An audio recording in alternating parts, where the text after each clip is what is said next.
Quantic Dream has always been about creating interactive experiences that have emotion at their core. It's about telling the story of characters and giving the player the possibility, through their actions, to change the way the story unfolds. When I write my script, I have an idea of how I want the story to be played. So we try to render David's idea into a game and see with him if it matches what he had in mind. In case it doesn't, we go back to the writing stage and keep working until the result perfectly matches David's vision. What we try to do in Beyond is really an intuitive and immersive experience. So we created a very discreet user interface with only white dots on screen and very simple controls. Jody, where are you? We wanted to revisit the action system and go for something that would be more invisible and more intuitive to the player. We didn't want the interface to be a barrier. We wanted the player to focus on what he's doing on screen and not on how to do it.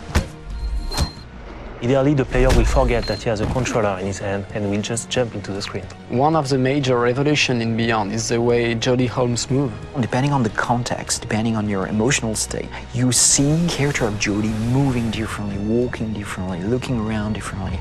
And most importantly, to give the player the feeling he's really in control of the character, he can do almost anything he wants to do.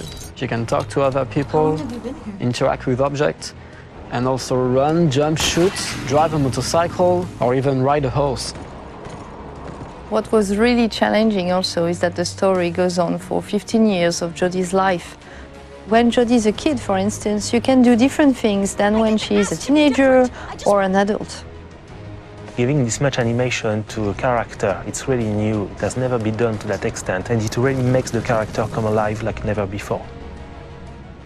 We wanted to have these new mechanics with Aiden. I wanted to give this feeling of flying around and going through matter and through walls. So we started making some research on how ghosts would move or even a fish would swim underwater. We thought that using orbs is an interesting approach. It would give us this physicality that we need to interact with matter. It became really something natural to assign them to the two analog sticks and have to play with them, to focus them, or on the opposite, to split them apart. During the process of this production, we made what we call user tests. You just watch people playing and you see where they succeed, where they fail. If a player don't get it right, it's only our fault. So we work very hard to be able to correct it and give the best experience possible.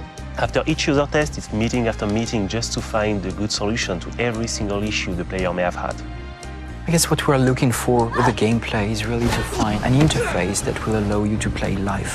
And we try to get closer and closer of the ideal interface where you don't think anymore, you just do it.